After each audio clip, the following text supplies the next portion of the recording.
नमस्कार, स्वागत है आपका पावर ब्रेकफास्ट में। आपके साथ मैं हूं नेहा आनंद। चलिए देख लेते हैं कि सोमवार की सुबह अंतर्राष्ट्रीय बाजारों से कैसे संकेत है।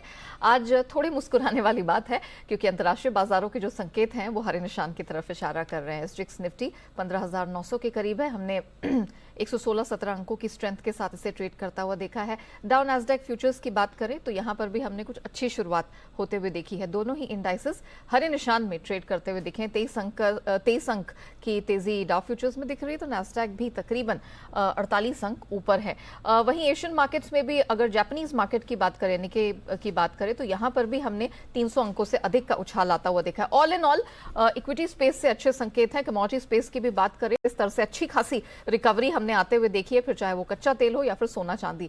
तो क्या रहे हैं ट्रिगर्स, पिछले हफ्ते क्या कुछ हुआ है, आज कहां नजर रखने की जरूरत है, इन सब पर बात करने के लिए मेरे सहयोगी दीपांशु मेरे साथ जुड़ चुके हैं। Deepanshu, good morning. कुछ अच्छी शुरुआत होती हुई दिख रही है। This Monday looks hopeful. तो क्या ये मेरा मानना सही है? कैसे संकेत है? पिछला हफ्ता कैसा रहा? Compare to last week definitely काफी बेहतर संकेत आते हुए दिख रहे हैं। और सिर्फ आज ही नहीं, फ्राइडे को भी हमने पॉजिटिविटी एक देखी थी ग्लोबल मार्केट्स में, जिसका बेनिफिट मिल रहा है। कोई ऐसी बड़ी नेगेटिव खबर ओवर द वीकेंड नहीं आई है जिसकी वजह से बाजार का मूड माहौल खराब होना चाहिए। तो एटलीस्ट शुरुआत के लिए तो आपके लिए अच्छे संकेत आ ही रहे हैं। और इंपॉर्टेंट हफ्ता है जहां तक ग्लोबल मार्केट्स का सवाल है। आज ऑफकोर्स सिंगापुर और कुछ अन्य एशियन बाजार बंद हैं, बट अगर आप देखें तो जेरोम पावेल साहब एक पब्लिक स्टेटमेंट देने वाले हैं। वॉल स्ट्रीट जर्नल का एक इवेंट होगा, वहां पर वो बातचीत करेंगे। फेड के जो बाकी प्रेसिडेंट्स हैं उनके भी कुछ इवेंट्स हैं जो बात करने वाले हैं। तो वहां से कुछ अगर कमेंट्री निकल कर आती है तो डेफिनेटली बाजार उस पर रिएक्ट करेंगे। एक बड़ा आंकड़ा आने वाला है। पिछले हफ्ते सीपीआई एक बड़ा आंकड़ा था इन्फ्लेशन का, इस हफ्ते रिटेल बिक्री का आंकड़ा आने वाला है। तो इन्फ्लेशन के बीच रिटेल कंपनीज अपनी बिक्री कैसे हैंडल कर रही हैं, किस तरह की प्राइसिंग रही है, किस तरह का डिमांड रहा है इन्फ्लेशन को देखते हुए, वो एक इंपॉर्टेंट फैक्टर रहेगा। और रिटेल की दिग्गज कंपनी जैसे कि वॉलमार्ट, होम डेपो, टारगेट, इनके नतीजे भी आएंगे। तो अगेन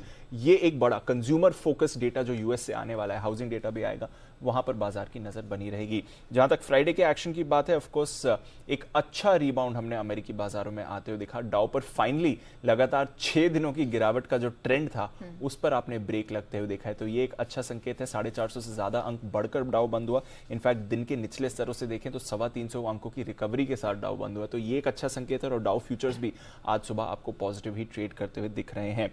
नैस्डैक पर हमने देखा 6 महीनों में सबसे अच्छा दिन आते हुए दिखा है। सबसे बड़ा इंट्राडे एक्शन आपने नैस्डैक में होते हुए देखा। लगभग 0.4% का उछाल नैस्डैक में देखा। तो आईटी लेड रैली हमने अमेरिकन मार्केट्स में देखी। और S&P 500 में अच्छी मूव आई। सभी 11 सेक्टर्स में खरीदारी थी। स्मॉल कैप रसेल 2000 लगातार दूसरे दिन आपने यहां पर खरीदारी देखी, करीब 3% की गेन्स आती हुई देखी। तो ओवरऑल एक ब्रॉड बेस्ड अच्छी रिकवरी रैली अमेरिकी बाजारों में फ्राइडे को आती हुई देखी है। एक और इंपॉर्टेंट खबर ट्विटर पर रखनी है नजर, क्योंकि इलॉन मस्क साहब के काफी सारे कमेंट्स आए। डील को तो फिलहाल होल्ड पर रखा है, पर उन्होंने कहा है कि ऐसा नहीं है कि डील को रद्द कर दिया है। कुछ फैक्टर्स हैं जो उन्हें रीएनालाइज करने हैं, जिसकी वजह से डील को फिलहाल होल्ड पर उन्होंने रखा है, बट वो अभी भी डील के लिए कमिटेड है। तो ट्विटर का शेयर इसके बाद हमने लगभग 10% टूटते हुए देखा है। वहीं टेस्ला के शेयर में करीब 0.6% की तेजी आई है। एक इंपॉर्टेंट फैक्टर और है जो कि गोल्डमैन सैक्स की एक रिपोर्ट आई है S&P 500 पर। इस साल का जो ईयर एंड टारगेट है उन्होंने 8.5% से घटाया है। यानी कि करंट लेवल्स S&P 500 जो है वहां से बड़ी रैली नहीं देख रहे हैं। 4300 का ही उन्होंने S&P 500 का टारगेट दिया। तो कुछ ज्यादा बड़ी मूव यहां से बाजार के लिए ईयर एंड तक तो गोल्डमैन सैक्स नहीं देख रहा है। यूरोप में आपने अच्छी मूव आती हुई देखी।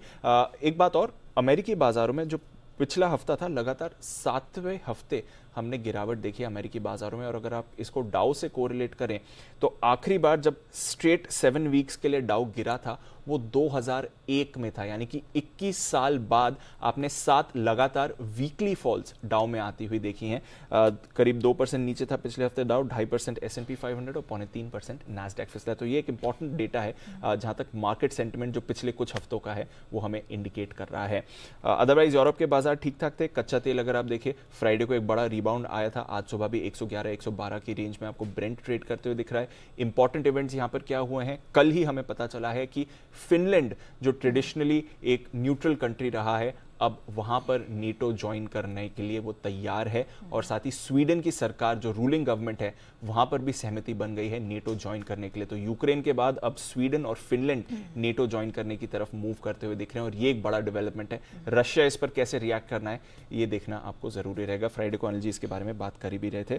सोने पर दबाव है, $1800 के थोड़ा ऊपर ट्रेड कर रहा है बट लगभग 4 महीने के निचले स्तर पर। तो ओवरऑल नेहा फ्राइडे के रिबाउंड के बाद अच्छे संकेत ग्लोबल मार्केट्स के लिए आज सुबह भी आ रहे हैं। इनफैक्ट कमोडिटी स्पेस में भी अगर बात करें तो नॉन एग्री स्पेस में तो एक्शन है ही, एग्री स्पेस वॉच करने वाली होगी क्योंकि वहां पर ये जो चाइना की फेस्ड शंघाई फेस्ड अनलॉक होते हुए दिखाई दे रहा है फेस मैनर में, उसका एक आप कह सकते हैं यूफोरिया है। अब वो कितना टिकेगा, कितनी सच्चाई है उसमें, वो देखने वाली बात होगी।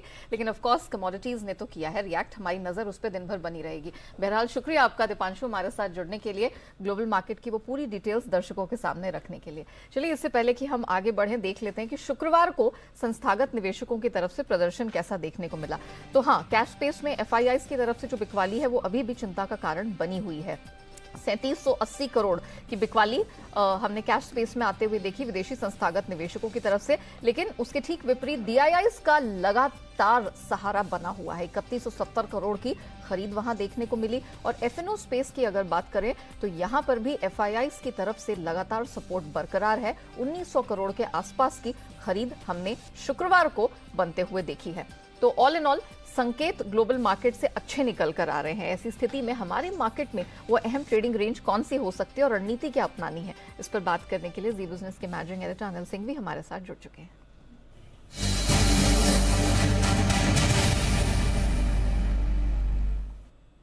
Sir good morning. आज क्या ये कहा जा सकता है कि हम थोड़ा और कॉन्फिडेंस के साथ निफ्टी बैंक निफ्टी में कुछ ट्रेड की रणनीति अपना पाएंगे और क्या कुछ रेंजेस भी अलग होंगी सर आज के लिए? Good morning Neha. देखिए ग्लोबल संकेत काफी बेहतर है और भारतीय बाजार शुक्रवार को आखिरी 1-1.5 घंटे में थोड़ा कमजोरी दिखा चुके थे, ऊपरी स्तर से गिर चुके थे, तो आपके लिए वापस बढ़ने के लिए जगह भी है। तो मुझे लगता है कि एक अच्छा ट्रेडिंग सेशन होना चाहिए। हफ्ते की शुरुआत है, संकेत बेहतर है ही। अमेरिकी बाजारों से डाउ फ्यूचर्स भी मजबूत है। एशिया में जितने बाजार खुले वो ठीक ही है। यूरोप मजबूती के साथ बंद हुआ है। तो उस लिहाज से देखा जाए, और सबसे बड़ी बात हमारे बाजार अभी भी हल्के हैं।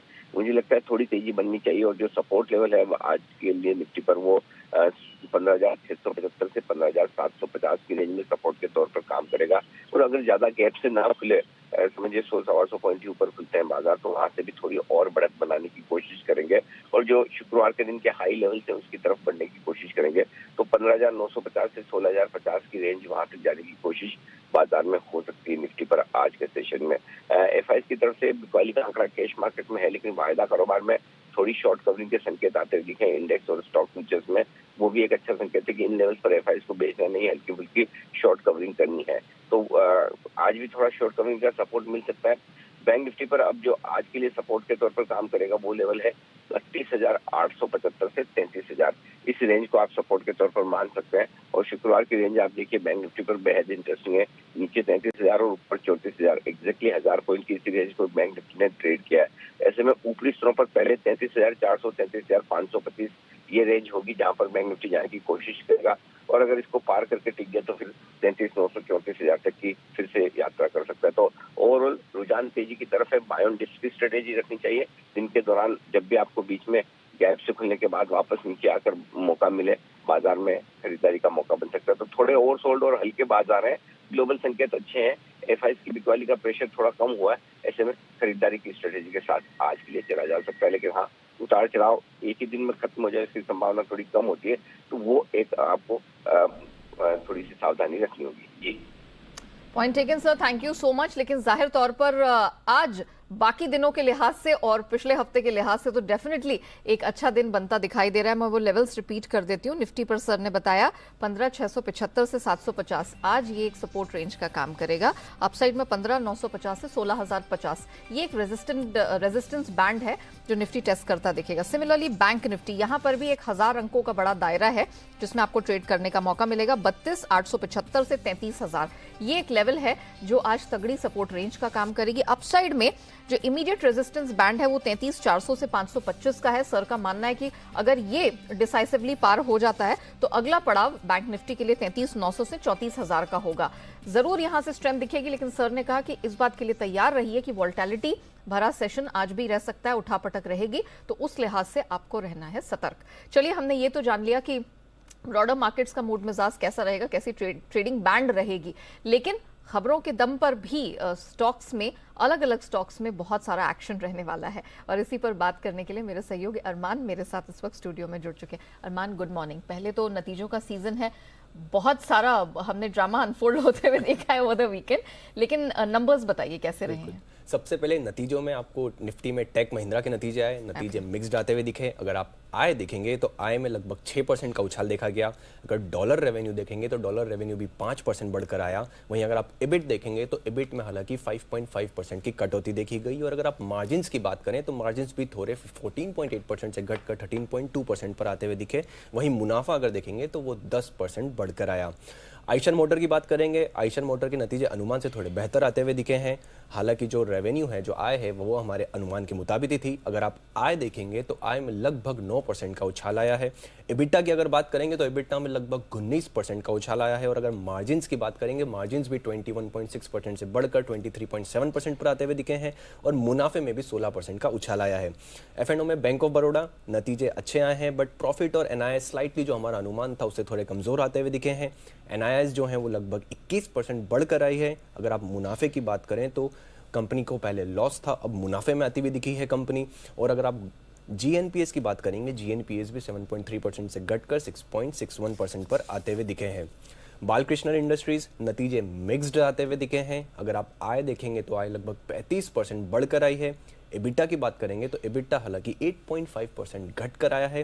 और अगर मुनाफे की बात करेंगे तो मुनाफा लगभग फ्लैटिश रहा है, 380 करोड़ के मुकाबले अब 375 करोड़ पर आता हुआ दिखा है। और कंपनी ने 4 रुपये प्रति शेयर का डिविडेंड भी दिया है। REC कंपनी, अगर आप NIS देखेंगे, NIS लगभग 15% बढ़कर आई है। अगर मुनाफे की बात करेंगे तो मुनाफा भी लगभग 10.5% बढ़कर आया है। और अगर आप AUM देखेंगे, एसेट अंडर मैनेजमेंट देखेंगे, AUM में टोटल वो भी 2.1% बढ़कर आता हुआ दिखा है। कैश के नतीजे भी हैं। एवेन्यू सुपरमार्ट्स नतीजे स्टेबल से आते हुए दिखे हैं। अगर रेवेन्यू देखेंगे आप तो लगभग 19% बढ़कर आई है। एबिटा की बात करेंगे तो एबिटा लगभग 21% बढ़कर आया है। और अगर मार्जिन्स की बात करेंगे, मार्जिन्स लगभग स्टेबल रहे हैं, पहले 8.3% थे, इस बार 8.4%। और मुनाफा लगभग 3% बढ़कर आया है। JK पेपर की बात करेंगे, अच्छे नतीजे हैं पर मार्जिन्स जो हैं वो स्टेबल रहे हैं। आय देखेंगे अगर आप तो आय लगभग 49% बढ़कर आती हुई दिखी। और अगर आप एबिटा की बात करेंगे, एबिटा भी लगभग 47% बढ़कर आता हुआ दिखा है। हालांकि मार्जिन्स जो है, मार्जिन्स लगभग स्टेबल साइड पर रहे हैं। और अगर मुनाफे की बात करें तो मुनाफा भी 136 करोड़ से बढ़कर 170 करोड़ पर आता हुआ दिखा है। नज़ारा टेक्नोलॉजी नतीजे मिक्स्ड आते हुए दिखे हैं। अगर आप आय देखेंगे तो आय लगभग 42% बढ़ी है। अगर आप इबिट देखेंगे, इबिट में भी लगभग 44% का उछाल देखा गया है। और अगर आप मुनाफे की बात करेंगे तो मुनाफा 3.2 करोड़ से घटकर 2.2 करोड़ पर आता दिया है। और कंपनी ने 1:1 का एक बोनस शेयर को मंजूरी भी दी है।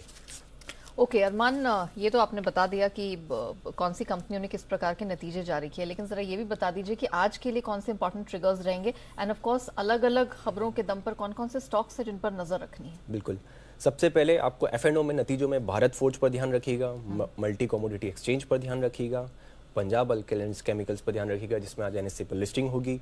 इन्फोसिस और लेबर मिनिस्ट्री जो एक इशू चल रहा था कि वो नॉन कम्पीट एग्रीमेंट जो इशू चल रहा था एम्प्लॉइज़ के लिए, उस पर आज बैठक है।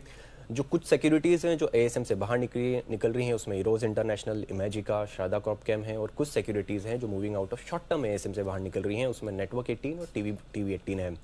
IPO अपडेट्स है मेरे पास, जिसमें डिलीवरी का IPO जो आखिरी दिन तक लगभग 1.6 गुना भरकर बंद हुआ है। अगर आप रिटेल का हिस्सा देखेंगे तो 57% बढ़ा है। और अगर आप QIB देखेंगे तो वो 2.66x टाइम्स भरकर बंद हुआ है।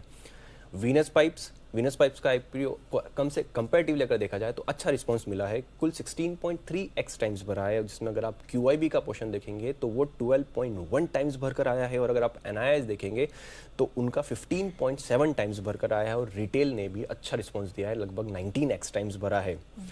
हमारी खबर पर मोहर लगती हुई मिली है अंबुजा सीमेंट, ACC और अडानी इंटरप्राइजेस पर ध्यान रखिएगा, जिसमें अडानी ग्रुप ने होलसिम ग्रुप में अंबुजा और एसी सीमेंट की जो हिस्सेदारी है वो खरीद ली है।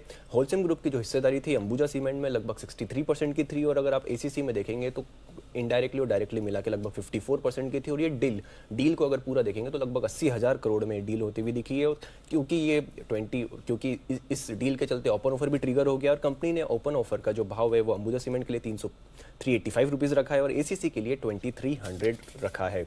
एफएमसीजी स्टॉक्स पर ध्यान रखिएगा, जिसमें अब सरकार ने गेहूं के एक्सपोर्ट्स पर रोक लगा दी है।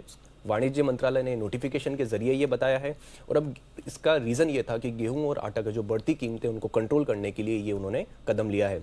मारुति सुजुकी पर ध्यान रखिएगा, जिसमें हरियाणा में कंपनी ने एक नए प्लांट की जगह को निर्धारित कर दिया गया है, और वो जो प्लांट होगा लगभग 800 एकड़ ज़मीन में फैला जाएगा और 2025 तक इसमें उत्पादन शुरू होने की संभावना है। 11,000 करोड़ से ज़्यादा की लागत में ये बनेगा। और अंत में आईजीएल पर ध्यान रखिएगा, जिसमें कंपनी ने दिल्ली में सीएनजी और पीएनजी की कीमतें बढ़ा दी हैं। सीएनजी की कीमतें 2.5 प्रति किलो, और अगर पीएनजी की कीमतें देखेंगे तो पीएनजी 4.25 प्रति यूनिट की बढ़ोतरी की गई है। चलिए, तो ये है वो स्टॉक्स और ये है वो खबरें जिनके दम पर इन स्टॉक्स में, इन सेक्टर्स में आपको एक्शन देखने को मिलेगा और नजर रखने की जरूरत है। शुक्रिया अरमान, वो पूरी डिटेल्स दर्शकों के सामने रखने के लिए। आइए अब जान लेते हैं आज की ट्रेडिंग कॉल्स। चॉइस ब्रोकिंग से शुरुआत करेंगे। आज इनकी तरफ से जो पहली स्टॉक रिकमेंडेशन है वो एमएनएम में निकल कर आ रही है। खरीदारी की सलाह है। 869 का स्टॉप लॉस लगाए स्ट्रैटेजी में, 935 का टारगेट आप लेके चल सकते हैं। अनराठी सिक्योरिटीज की आज 2 रिकमेंडेशन है। बलरामपुर चीनी, यहां पर वो खरीद की रिकमेंडेशन दे रहे हैं। स्टॉप लॉस 375 का लगाना है, 435 का टारगेट है। खरीदारी की पोजीशन, इसकी क्लोजिंग लेवल 392 के आसपास आप लेके चल सकते हैं। वहीं एक्सिस सिक्योरिटीज की रिकमेंडेशन पर अगर जाएं तो यहां पर भी खरीदारी की ही रिकमेंडेशन एमएनएम में निकल कर आ रही है। 875 का स्टॉप लॉस, टारगेट 915 का है। और अपोलो टायर, यहां पर भी आज बाय की रिकमेंडेशन है। 210 का टारगेट और स्टॉप लॉस 196 रुपए का आपको मिल जाएगा। चलिए अब जान लेते हैं कि मार्केट के एक्सपर्ट्स आज के बाजार में आपके लिए क्या रणनीति लेकर आए हैं। तो अपनी स्ट्रैटेजी शेयर करने के लिए हमारे साथ आज सेंट्रम ब्रोकिंग के नीलेश जैन जुड़ चुके हैं। नीलेश जी, गुड मॉर्निंग, बहुत स्वागत है। नीलेश जी, बताइए आज आपको कमाई के मौके इक्विटी स्पेस में कहां दिखाई दे रहे हैं? Very good morning. देखिए, ओवरऑल बाजार के सेंटीमेंट थोड़े से वीक साइड में हमने पिछले कुछ दिनों से देखने को मिल रहे हैं। लगातार एक lower top and lower top formation बनता हुआ नजर आ रहा है। अब निफ्टी इंडेक्स की अगर हम बात करें तो मार्च के जो लोज थे 15,670 के आसपास, वहां पे एक इमीडिएट और मेजर सपोर्ट जोन निकल के आ रहा है। अगर वो लेवल ब्रीच हो जाएंगे तो डेफिनेटली 15,500, 15,300, 15,200 तक के डाउनसाइड लेवल्स ओपन हो जाएंगे। बट फिलहाल के लिए यहाँ पे एक पुल बैक ट्रेड लेना चाहिए। काफी समय से एक पुल बैक ड्यू है, काफी ओवरसोल्ड है मार्केट, तो यहाँ पे पुल बैक ट्रेड के लिए 15,950 से 16,000 तक का पुल बैक हम एक्सपेक्ट कर रहे हैं। और ये सिर्फ और सिर्फ एक पुल बैक के लिए ही प्ले होगा। एक ट्रेंड रिवर्सल अभी भी हमें चार्ट पे दिखाई नहीं देता है। अगर ट्रेंड रिवर्सल को होना है तो 16,400 के निकलने के बाद वहां पे एक बेस फॉर्मेशन होता हुआ नजर आएगा। बट फिलहाल के लिए एक शॉर्ट टर्म एक उछाल के लिए खरीदारी की सलाह होगी निफ्टी इंडेक्स में। ये तो बात आपने निफ्टी की कर ली, जहां पर आपके खरीद की रिकमेंडेशन है, लेकिन स्टॉक स्पेसिफिक एक्शन कहां दिखाई दे रहा है? बिल्कुल नेहा जी, देखिए दोनों ही खरीदारी के काउंटर है। एलेम्बिक फार्मास्यूटिकल लिमिटेड एक पहला खरीदारी का काउंटर होगा, 728 के स्टॉप लॉस से 765 के टारगेट होंगे। वहीं दूसरा मैकडॉवेल, इस पर्टिकुलर काउंटर में भी हमने फ्राइडे के सेशन में एक रिवर्सल देखने को मिला था। ये कंटिन्यू हो सकता है। यहाँ से 805 के स्टॉप लॉस से इसे खरीद के चलने की सलाह होगी 850 के अपसाइड के लिए। ओके, नीलेश जी, आपने अभी कुछ समय पहले मेरे सहयोगी अरमान को सुना होगा, जो बता रहे थे कि आज एफएमसीजी स्पेस में खासतौर से नजर रखनी है। वो इसलिए क्योंकि बहुत तत्काल प्रभाव से भारत सरकार ने गेहूं के एक्सपोर्ट पर यहां बैन लगा दिया है। और इंटरेस्टिंगली ये खबर तब आ रही है जब हम ऑलमोस्ट यहाँ 1 करोड़ टन के आसपास के रिकॉर्ड एक्सपोर्ट की बात कर रहे थे, और इस फाइनेंशियल ईयर की एंडिंग मार्च तक हमने ऑलमोस्ट 70 लाख टन के डील्स होते हुए देखे भी थे, शिपमेंट्स होते देखे थे। गिवन दैट फैक्ट, अब एफएमसीजी में कोई राय निकल के आ रही है आपकी? बिल्कुल यार जी, देखिए ओवरऑल एफएमसीजी पैक एक काफी लंबे समय से अंडर परफॉर्मर रहा है। हालांकि पिछले कुछ एक महीनों में वहां पे हमें एक रिवर्सल जरूर देखने को मिला है। तो मेरा ये मानना है कि अभी भी गिरावट पे खरीदारी के मौके ढूंढे जा सकते हैं। Counters like Dabur, HUL, Tata consumer, ये कुछ एक कंपनीज है जहाँ पे हमें एक बेस फॉर्मेशन ऑलरेडी होता हुआ नजर आया है। अब यहाँ पे और कोई अगर थोड़ी और गिरावट होती है तो डेफिनेटली एक अपॉर्चुनिटी होगी लॉन्ग साइड में पोजीशन बनाने के लिए as a positional bet as well as a short term to medium perspective भी देखें तो एफएमसीजी पैक अभी भी हमें अच्छा लगता है। मेटल स्पेस में कोई एक्शन आपको दिख रहा है, क्योंकि बहुत टूट चुके हैं सारे मेटल स्टॉक्स? मेटल सेक्टर में बिल्कुल पुल बैक मैं कहूंगा कि ड्यू है वहां पर भी, but structure definitely broken down है। तो मेटल सेक्टर में सिर्फ और सिर्फ पुल बैक के लिए अगर कोई प्ले करता है तो मार्केट जिस हिसाब से आज के सेशन में एक उछाल एक्सपेक्ट कर रहे हैं उसी प्रकार का उछाल मेटल स्पेस में भी देखने को मिल सकता है। बट जो मेजर अंडरटोन है वो थोड़ा सा अभी भी वीक नजर आता है। वहाँ पे 200 डीएमए ब्रीच हो चुके हैं और एक चल ब्रेकआउट हमें देखने को मिल सकता है। तो कॉशियस अप्रोच अभी भी रखने की तरह होगी। Point taken. Nilesh ji, thank you so much हमारे साथ जुड़ने के लिए, बताने के लिए किन सेक्टर्स पर नजर रखनी है और कौन से स्टॉक्स में पैसे लगा के आज अच्छी कमाई हो सकती है। ये तो हमने जान लिया कि इक्विटी स्पेस में कहाँ है कमाई के मौके, लेकिन कमोडिटी बाजार में भी कम एक्शन नहीं है। और इस पर बात करने के लिए मोतीलाल ओसवाल के अमित सजेजा अब हमारे साथ जुड़ चुके हैं। Amit, good morning. जबरदस्त एक्शन हमने पिछले हफ्ते भी देखा, जहां अधिकतर कमोडिटीज कुछ गिरावट लेकर बंद हुई हैं। कच्चे तेल में हमने बहुत मिक्स्ड एक्शन देखा। आज शुरुआत अच्छी हुई, लेकिन एकाएक पता नहीं क्यों कच्चा तेल गिर गया है। मुझे जरा बताइए आज कच्चे तेल में क्या किया जाए? जी गुड मॉर्निंग। देखिए, पिछले हफ्ते का जो क्लोज किया था वो काफी बढ़िया क्लोज है, खास करके भारतीय बाजारों में 8550 के करीब एमसेट पर क्लोजिंग मिली है। ऐसा लगता है कि उस तेजी का बिल्डअप होगा। उठापटक डेफिनेटली रहेगी। पिछले हफ्ते में भी काफी भारी उठापटक देखी थी, लेकिन मैं ये कहूंगा कि जब तक 8200 के ऊपर ब्रॉडली प्राइसेस होल्ड कर रही है एमसेक्स पर, तब तक डिप पे बाइंग की जा सकती है। और जो करंट रैली है वो पॉसिबल है कि 8700 तक एक्सटेंड हो जाए। तो इंट्राडे में भी मैं बाइंग की डिप पे सलाह देना चाहूँगा। ओके। साथ ही सोना चांदी, यहाँ पर हमने देखा खासतौर से सोने की हालत काफी पस्त रही है। हमने पिछले हफ्ते इसे 1800 के भी नीचे फिसलते हुए देखा। ऑलमोस्ट आप कह सकते हैं 4 हफ्ते में $200 वाइप आउट होते दिखे हैं। ये जो कमबैक है ये कितना कन्विंसिंग है, क्या किया जाए?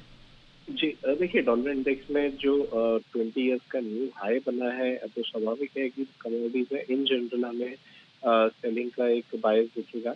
मुझे लगता है कि गोल्ड में जो है करीबन $15 से $16 की जो रिकवरी आई है वो शॉर्टली हो सकती है। मैं ट्रेंड के साथ चलना प्रेफर करूंगा।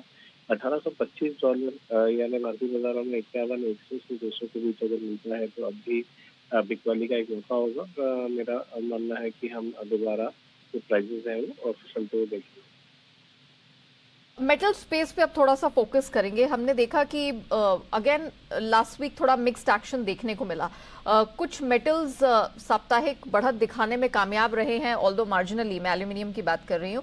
वहीं अगर हम कॉपर पे नजर डालते हैं या जिंक की बात करते हैं तो यहाँ पर हमने वंस अगेन वीकली फॉल बनता हुआ देखा है। तो अब मेटल्स में मूड मिजाज कैसा बन रहा है, गिवन द फैक्ट कि एक बार फिर से चीन की तरफ से हम बयान आता देख रहे हैं कि शंघाई में फेज्ड फॉर्मेट में हम अनलॉक होता हुआ देखेंगे आज से। तो कितने भरोसे करने वाली ये स्टोरी है? क्या मेटल्स में बॉटम बन चुका है?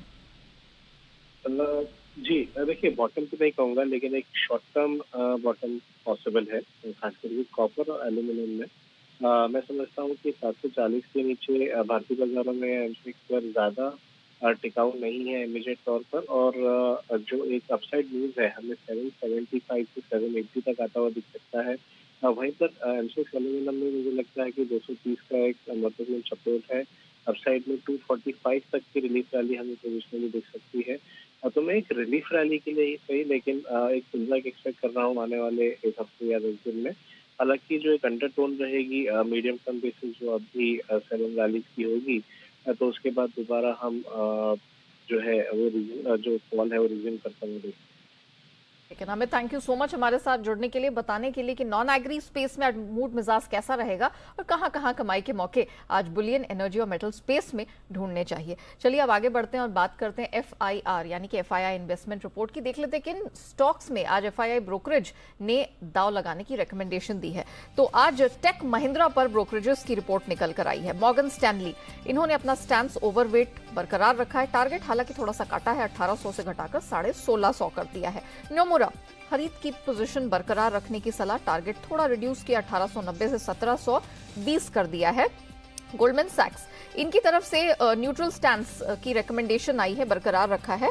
टारगेट थोड़ा सा काटा है, 1429 कर दिया है इन्होंने। जेपी मॉर्गन, इन्होंने अपना ओवरवेट का आउटलुक बरकरार रखा है। टारगेट में हल्की कटौती, ऑलमोस्ट 150 रुपए की कटौती करके 1650 के पास इन्होंने नया टारगेट सुझाया है। सिटी बाय पोजीशन मेंटेन करने की रिकमेंडेशन है। टारगेट में कटौती 1715 से घटाकर 1400। और मैक्वेरी, इन्होंने आउट परफॉर्म पर आउटलुक अपना बरकरार रखा और टारगेट 1710 का।